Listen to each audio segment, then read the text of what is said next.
So this is one of those critical contradictions that if you use critical thinking, it will help those who are walking away from traditional religion, from Christianity or Judaism, to be able to open their minds and see the falsehoods that they've been taught, and have a clearer understanding. You see, this scripture of John 3:13 says that it's Jesus, Yeshua, talking to Nicodemus, and he's expressing to him how no one has ever ascended to heaven, that there is no one in heaven.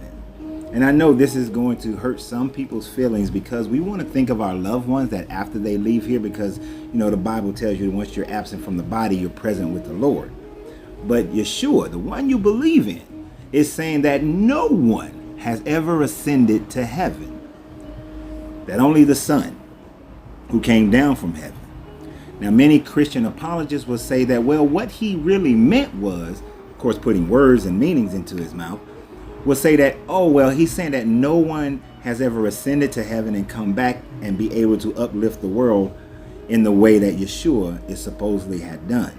But at this point in the conversation, Yeshua hadn't died, went to heaven, and now has come back. This is supposedly his first coming back. But where's the contradiction? The contradiction is in your Old Testament. For most Christians, the contradiction begins when you start talking about the fact that Enoch was just taken up and walked with God. Enoch supposedly ascended and is in heaven. It also talks about how Elijah was caught up in a whirlwind.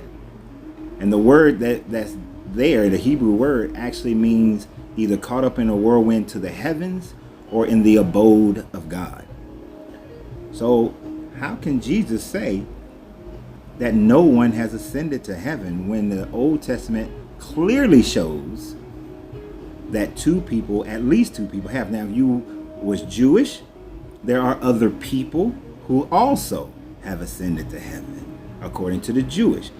But most of my audience are former Christians, or some of the ones who just want to argue are Christian.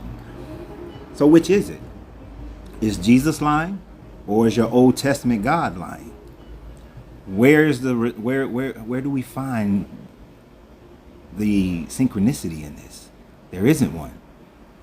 Unless you take the Gnostic idea and say that Yeshua was not talking about the same God as the Old Testament God, that it's a different God. So that will make it a different heaven. Right now, the matter is, it's all just stories. And over the decades and over the centuries and over the eons, the stories change and information is lost. You create your own heaven now. Don't wait.